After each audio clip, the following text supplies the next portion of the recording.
So pupunta natin dyan sa ano. Ito yung mga mangrove dito na pangharang sa alon. May mangrove sa gilid nito. Tapos pupunta tayo doon at check natin dyan sa Baseco Besco. Okay na, ano ba ang gaganda o malinis na yan. Sa tingin ko lang linilinisan na yan. Update tayo doon. Samahan nyo ko mga kababayan. Entrance. So pupunta natin. Ito na yun po yung mga nanggagaling na mga basura doon. Pero ano na yan, kumbaga inaangat na nila dito. Tapos pupunta tayo dito sa pinaka ano. So yan maraming ano dyan na mga kahoy-kahoy nandito. So dito tayo, tatawirin natin itong ano. Tatawirin natin ito. So para makita natin yung tubig ay pababa. So makikita natin dito para may ano. So may naglilinis dito. Saka dito mga babayan, medyo malalim. Malalim pala dito. Ang daming naanod na lalim pala dito. Basa tayo dito. Yung banda mababaw.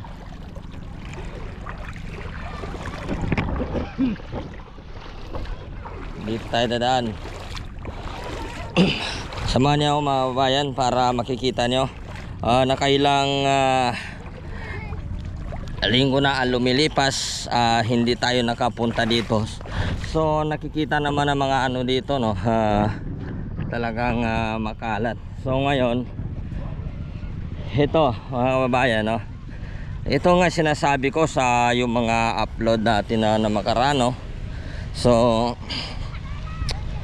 lilinisin din yon. Lilinisin din nila ito. So makikita naman natin lininis din, pero hindi pa rin maiwasan na meron pa rin maanod na mga kalat dito kababayan. So yung mga kalat nandyan sa pinakaibabaw dito linalagay. So dito makikita natin kababayan dito sa pinakaibabaw medyo ano na, malinis na, natatanggal na yung mga kalat dito.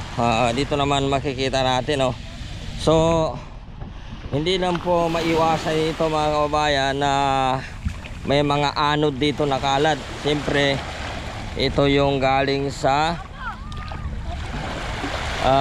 ilog Pasig. Nangaano dito ng mga kalat-kalat, tapos dito na siya napupunta mga kababayan So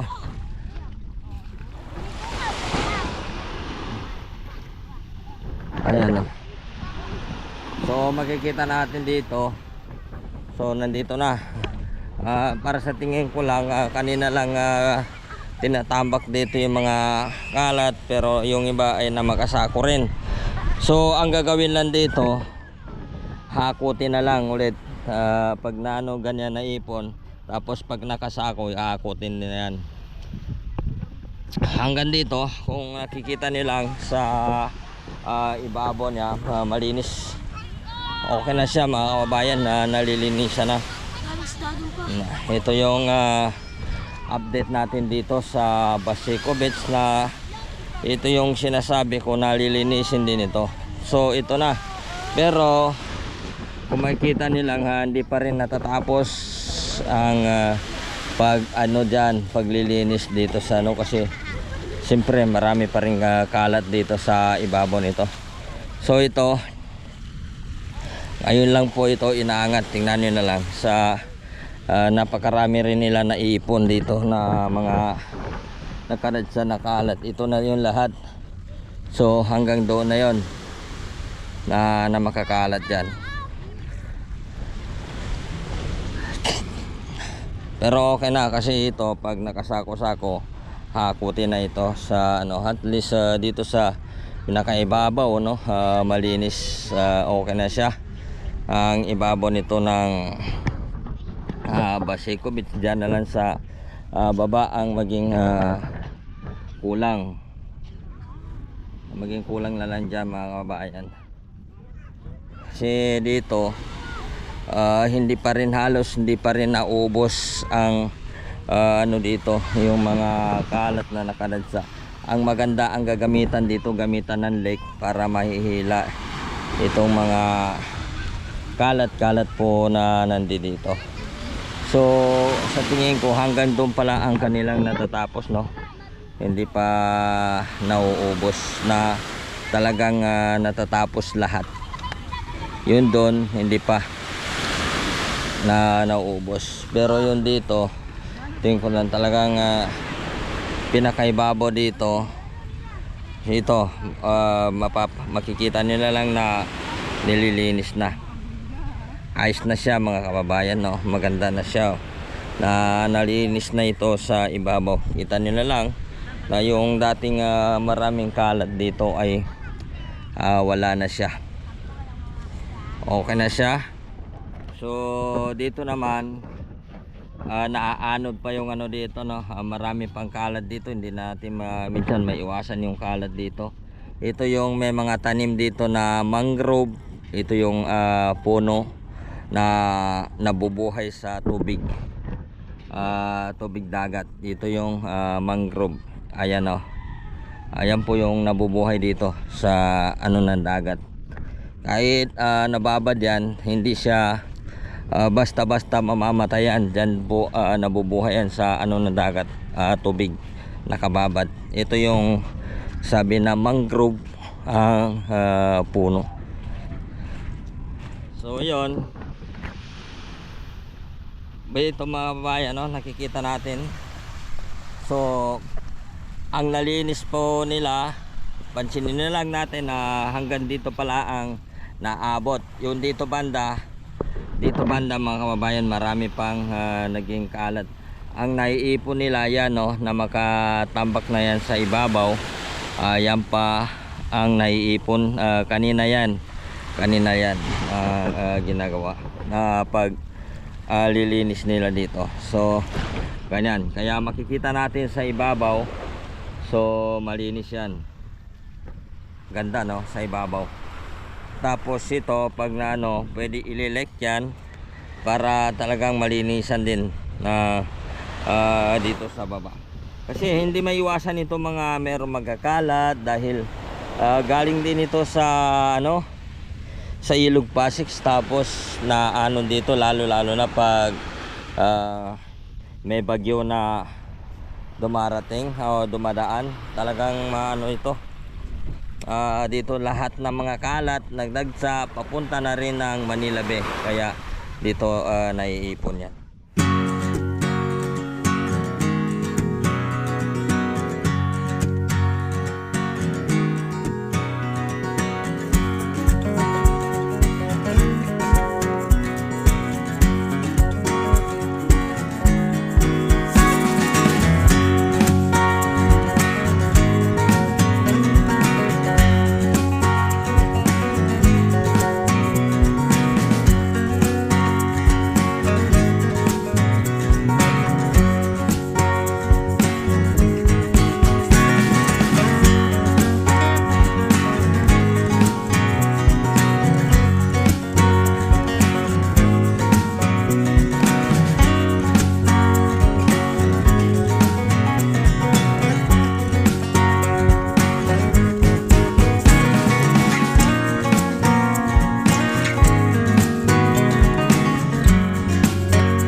Akala ko hanggang sa panaginip lang na ako ay iyong mamahalin.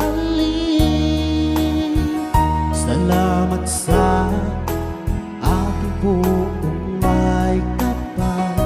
Ikaw pala'y bigay niya sa akin. May mga tambak dito mga bossing, mga kababayan, mga idol. Ito na yung mga tambak dito. So kailangan sinabi ko nga na lilinisin din na ito. Ngayon natupad na may naglilinis. So nakikita na natin dito sa ibabaw na talagang nililinis na itong ibabaw ng sa Baseco Beach. So ito pa hindi lang nahakot. So at least okay na siya. Tanggal na yung mga dito, kababayan, yung mga kalat. So ngayon ito, pabalik tayo dito. So makikita man natin dito na yung yung hagos ng tubig. Silipin natin ang hagos ng tubig dito na dito, pabalik ang tubig. Ito yung hagos. Tapos yung diyan galing. Dito galing yan. Tapos ito nakikita nila mga bayan na naghahalo-halo na din. Hindi ko na iba. Iba kasi dito na natatapon ng pampers na nito, kaya dito na rin na o kaya nagkakaroon dito ng mga kalat katulad dito. Kaya ito mapupunta na naman ito sa ng dagat, sa gilid doon naman ang madagsa yun. Katulad yan, ganyan po ang mga nangyayari dyan. Pero okay na siya mga bayan na medyo nalinis naman ng ibabaw. Ito mabilis lang natatapos.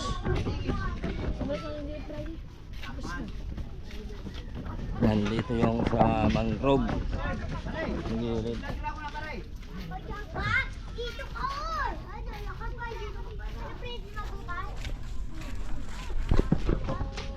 Yan.